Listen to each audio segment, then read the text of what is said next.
it water with the sheep in the box? A few weeks ago, the statue of Edward Colston was torn down and tossed into Bristol Harbour. Colston had been a famous slave trader whose statue had been the subject of a lot of public debate in the town where it was situated, including a local Tory councillor seemingly deliberately dragging his feet over adding a small plaque to the statue to explain who he really was and why the statue was controversial, because, I mean, why not celebrate the life of a fucking slave trader, right? Well, I guess that just goes to show how effective direct action is in comparison to going the official route a lot of the time. Other than a shitpost, I didn't really talk much about it at the time because I didn't think I really had much to add. Since then, however, there has been a lot of actual discourse I've been missing out on, and as always when I decide to make a video like this, I had another argument on the internet about symbology, so here we are. I don't really want to talk specifically about the statue of Edward Colston, nor about the statues of Robert E. Lee or Winston Churchill, because I feel that rather than going over each individual example, we should perhaps discuss the meanings and purposes of symbols in general. Plus, I did already talk about Churchill. And whilst we may use some examples or case studies, I do think that this is a bigger and more interesting discussion than just should we or shouldn't we keep up statues of men who fought a civil war to keep their slaves, because, well, symbols are important and people rarely seem to want to acknowledge this. There is an entire field of study surrounding the study of symbols, though obviously there's not such a thing as a symbology degree, and certainly no symbology professors at Harvard. Are there, Dan Brown? Anyway, let's begin by talking about PewDiePie, a man who's definitely not a racist or a Nazi. He's just beloved by them, and the guy who live-streamed his mass shooting of a mosque in New Zealand decided to shout subscribe to PewDiePie as he carried out his racist massacre, but he's definitely not in any way adjacent to the far right, despite his obvious and barely concealed racism and sympathy for far-right ideals.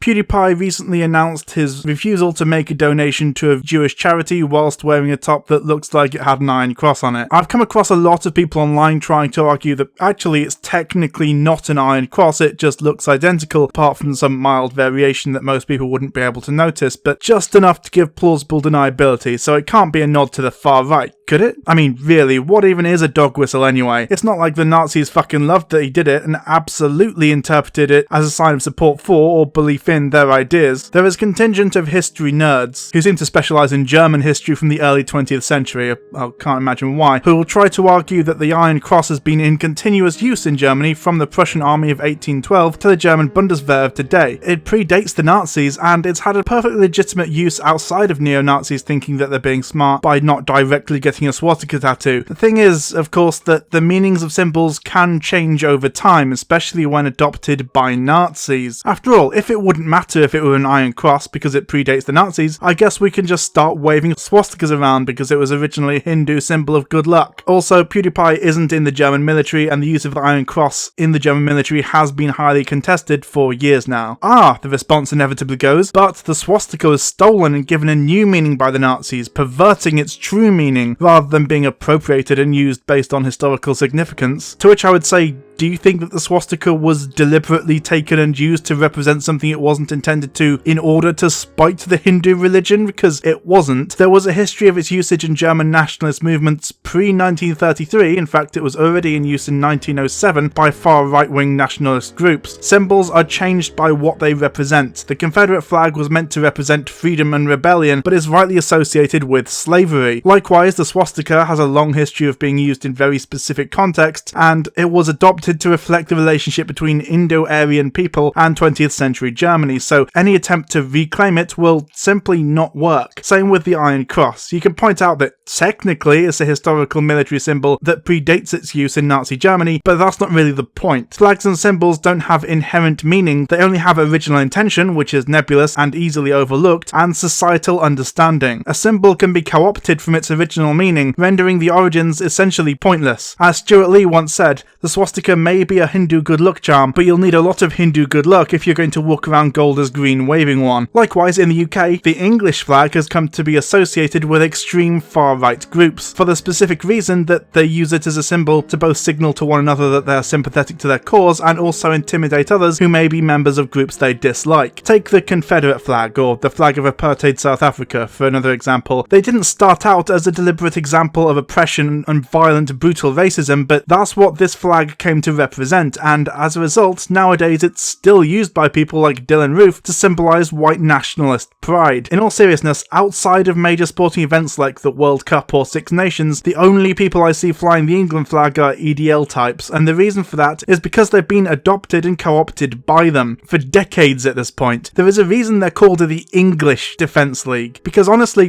what is there to be proud of when it comes to England specifically? Not all that much really, and certainly very little that can't also be attributed to the UK as a whole. You can be a British nationalist if you want, and you'd be a right dickhead, but English nationalism is in many cases just fascism, and you can't convince me it's not. Symbols can take on new meanings. Sometimes it doesn't matter what the symbol originally meant once it's been taken by Nazis and fascists to help justify and identify their ideology. Its original purpose and meaning is irrelevant at that point, and if you wear a top that has a symbol very similar to one often used by Nazis whilst talking about your decision not to donate to a Jewish charity, that's pretty suspect, even if it was a genuine mistake, and technically it does have a few very specific alternative uses. Your response should be one of introspection, not defensiveness or dismissal. For a less culturally charged example, take a look at this rune, the Othala or Odal, which essentially just represented the equivalent of the letter O in the Old Norse alphabet, but was adopted by the Nazis and specifically the Waffen-SS, and as a result has been embraced by the modern neo-Nazi and fascist movements in the West. This symbol very well may have meant the letter O 1,000 years ago, but let's be clear, if you're wearing it on a shirt or have a tattoo of it, it's not to share your love for the Norse alphabet, is it? Or how about this one? This is called a Sonnenrad or Black Sun, and appears in the traditional symbology of many countries and cultures, including Old Norse and Celtic cultures, and was appropriated by the Nazis in their attempt to invent an idealized Aryan Norse heritage. The symbol first occurred during Nazi Germany as a design element in the castle at Wewelsburg by Heinrich Himmler. Here it is on the floor of the former SS General's Hall on the first floor of the North Tower of Wewelsburg Castle, which served as a sort of base for the SS. Here it is on a shield carried by a neo-Nazi at Charlottesville, and here it is on a neo-Nazi flag. Look, we could do this all day. The point is that nowadays you can't go around waving a Nazi flag and openly calling for a Fourth Reich without significant backlash or being outed as a Nazi, but if you wear an iron cross or symbol that looks almost exactly like one or chant things like blood and soil, there's enough wiggle room and plausible deniability to maybe get away with it, but in such a way as to make it abundantly clear to your Nazi friends where your loyalties really lie. That announcement, that collar, what a fucking king indeed. Straight from the mouth of definitely a literal Nazi, Stone Toss there. The people using these symbols understand their meanings and their purpose. It's time we started to as well and stop pretending that they're not harmful or dangerous. Speaking of which, if human liberation is the place where we are bound,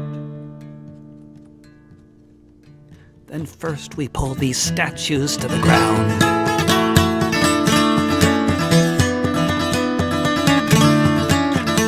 Statues exist to venerate and glorify a historical or symbolic figure. To claim otherwise is to willfully misunderstand the purpose of statues and monuments. As Simon John, senior lecturer in medieval history at Swansea University, put it, statues can teach us about history, but they do not convey some immutable truth from the past. Instead, they are symbolic of the fixed ideas of a specific community regarding its past, as captured at a particular point in time. History is complex and susceptible to refashioning in line with changing political aspirations. In a way, statues do tell us about the past, but that is not to say that we should accept what they tell us uncritically. Conflicts over particular statues are the result of specific disagreements over an aspect of history. The sharp divides between those who would see Cecil Rhodes or a Confederate general as a villain and those who would see each as a hero are cases in point. Disputes have also been caused by people interpreting monuments in different ways. On the one hand, there are people who regard them as embodying some essential and imperishable historical certainty. On the other are observers who are able and willing to look beyond a particular statue to a more complex and contestable past reality. The latter are better poised to recognise that outmoded and divisive political values embodied in any monument belong in one place and one place alone: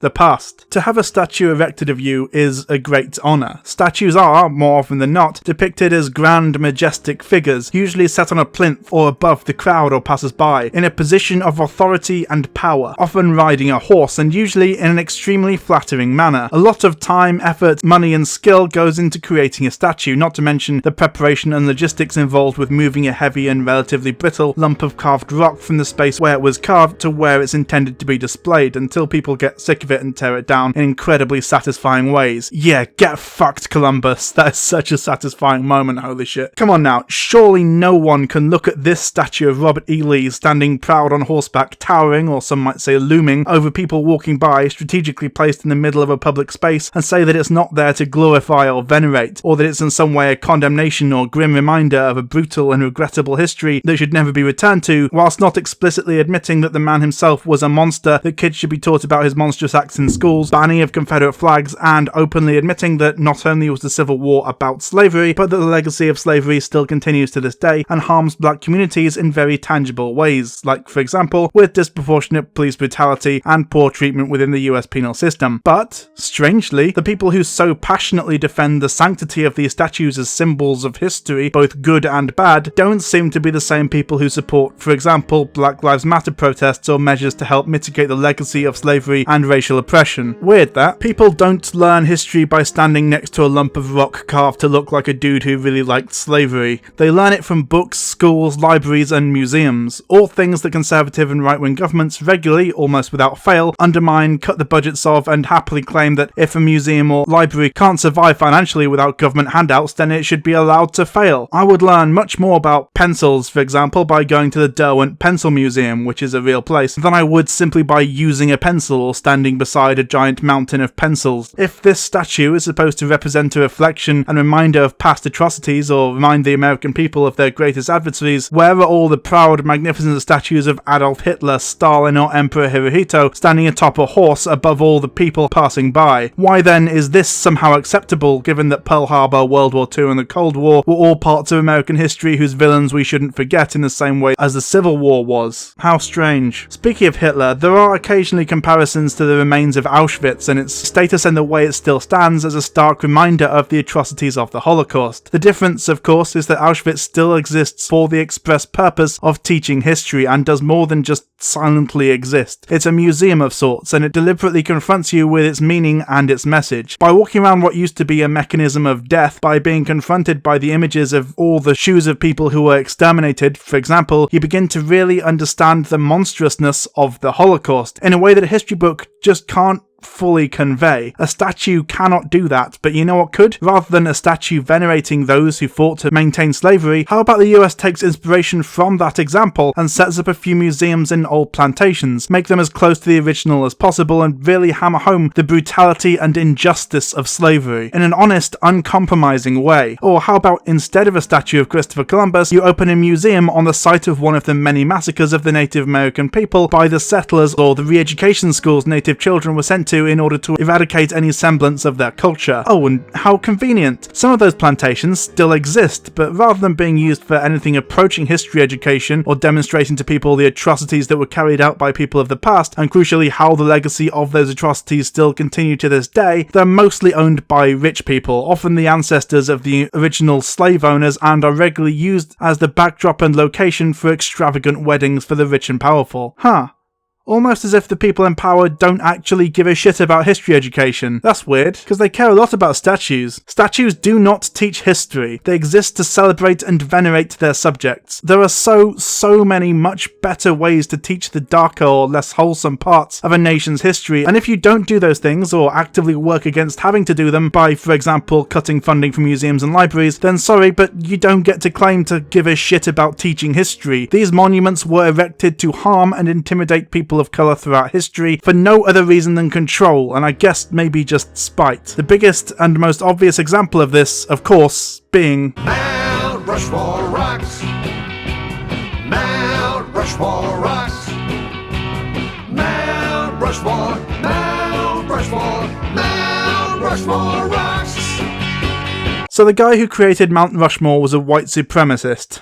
That's interesting. As the Smithsonian put it, the son of polygamous Mormons from Idaho, Borglum, the man behind Mount Rushmore, had no ties to the Confederacy, but he had white supremacist leanings. In letters, he fretted about a mongrel horde overrunning the Nordic purity of the West, and once said, "I would not trust an Indian offhand 9 out of 10, while I would not trust a white man 1 out of 10. Above all, he was an opportunist. He aligned himself with the Ku Klux Klan, an organization reborn, it had faded after the Civil War, in a torch-lit ceremony atop Stone Mountain in 1915. While there isn't proof that Borglum officially joined the Klan, which helped fund the project, he nonetheless became deeply involved in Klan politics. John Taliaferro writes in Great White Fathers, his 2002 history of Mount Rushmore. But that's just the tip of the iceberg. Sure, the man who designed and planned what eventually became Mount Rushmore was a monster, and the project was largely funded by the literal KKK, but he's just one guy, and yeah, it's unfortunate and tarnishes the legacy of the project a little, but it's not like Mount Rushmore itself is a disgusting and despicable example of colonialism, cultural erasure, and deliberate undermining of the rights and traditions of, as well as the treaties signed with, the native people who may have a deep personal, religious, and cultural connection to the land, right? Oh boy, this is Six Grandfathers Mountain. You may recognize it. It held specific significance to the native people. It was named by Lakota medicine man Nicholas Black Elk after a vision. The vision was of the 6 sacred directions: west, east, north, south, above, and below. The directions were said to represent kindness and love, full of years and wisdom like human grandfathers. And to have it be these specific people is especially galling. As Native Hope points out, Washington and Jefferson owned slaves. Roosevelt coined the phrase, "the only good Indian is a dead Indian," while Lincoln, on the day after he signed the Emancipation Proclamation, ordered the execution of the Dakota 38+2 at Fort Snelling in Minnesota. The Black Hills are sacred to the Lakota Sioux, the original occupants of the area when white settlers arrived. In the Treaty of 1868, following extensive conflict, the US government promised the Sioux territory that included the Black Hills in perpetuity. This lasted a few years until gold was found in the mountains and prospectors migrated there in the 1870s. The federal government then forced the Sioux to relinquish the Black Hills portion of their reservation, and then a few decades later they carved the faces of a bunch of white dudes who saw them as subhuman into the sides of their sacred mountain. In brief, the insult of Rushmore in the minds of many Sioux is at least threefold.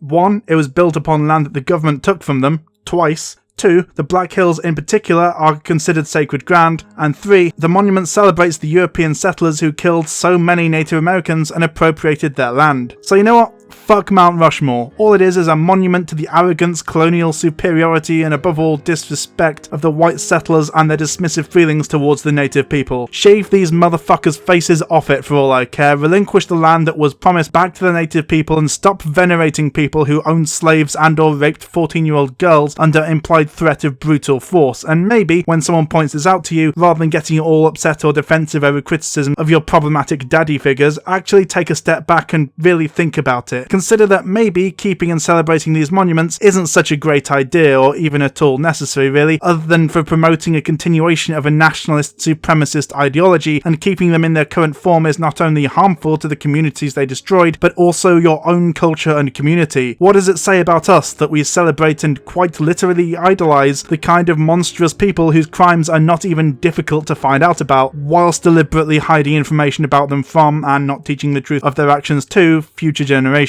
Further, why do we hold these symbols, these inanimate objects, lumps of carved rock, above the health and well-being of real living people? Can a person who holds inanimate representations of people above actual flesh and blood people really claim to care about their nation and their history, whilst unquestioningly allowing injustice like this to take place without pushback? They are determined to tear down every statue, symbol, and memory of our national heritage. Symbols are important. Symbols mean things. I can't believe I have to say this in the year of our Lord 2020, but symbols carry significance and weight and should not be ignored or overlooked. Symbols have power, and it's important to acknowledge that and to be aware when we use symbols, the meaning we intend may not necessarily be the same as the meaning we convey, especially since extremist groups love to appropriate existing symbols and use more and more obscure symbology in order to hide their true allegiance. I mean, if you didn't know about it, would you assume that this is a neo-Nazi flag? Further, whilst it's definitely true that a symbol can be reclaimed or repurposed from extremist organisations, this is rarely, if ever, successful, and is usually only possible if it's only just been adopted. Pepe was saved, at least partially, but in my opinion, this flag can't be. Maybe I'll be proven wrong on that though. Statues exist to celebrate and or venerate a historical figure. If that historical figure was a monster or represented something terrible or is not reflective of the values a society wants to embody, then there should not be a statue of that person. Sorry, people are complex, and it's true that sometimes the good someone does outweighs the bad, as could potentially be argued with someone like Churchill, but erecting a statue with no context or explanation only serves to imply that the figure was purely good. Tearing down statues of Confederate generals or slave traders is good, actually, in the same way as Hungarians tearing down statues of Stalin is good, and the Allied Council destroying all statues of Hitler was good and wasn't in some way erasing history. If you want to teach history, fund history education, libraries and museums, not statues. Standing next to a statue teaches no history beyond, I guess people in the past really liked this guy. The villains of history only get statues when they're considered by those in power to be heroes. And finally, fuck Mount Rushmore. We're the U.S. presidents of Mount Rushmore, a national memorial in Keystone, South Dakota. We represent the most important events in the history of the United States and the North American continent. Hello everyone, I hope you enjoyed the video. This is something I've been thinking about recently, especially when it comes to statues and Mount Rushmore in particular, because I think it's such a dramatic example of this, that ironically enough, tearing it down, blowing it up, shaving the faces off, whatever, and giving the land back would be an incredibly powerful, symbol, but of course that's not going to happen under the current administration, and I very much doubt under administrations in the near future. However, I do think that it's interesting and important to think about. But of course you know why we're here by now. The names on screen right now are the names of my patrons who give me money each month to survive. Incidentally, I've been thinking of adding more Patreon goals or tiers, but I'm not really sure what to offer for them, so if you do have any suggestions, feel free to contact me in any of the normal ways. If you donate more than $5 on Patreon, then I'll read your name out at the end of the credits, and you do usually get videos a couple of days early, unless I forget, like last time. That is just normal video essays, the shit posts and the shorter off-the-cuff videos and the breaking news videos, I guess you could say. I will just upload those straight away, they won't go up early. Anyway, you will also get your name read out at the end of the credits, like so. So today I especially want to thank The General Line, Good Poon Hates Cops, That's Solid Poon Then, Bryden Beck, Alice Jade, Calliope, Nanza Kambe, Chris Vagnacci, Teodor Pekelarov, Pixels Green, Emily, next we have Brian, Susie M, Thomas McCallum, and Tom Newport. Thanks so much for watching everyone. As I said, I hope you enjoyed the video, and I should be back with you again soon. Thanks so much for watching. I'll see you next time. Bye!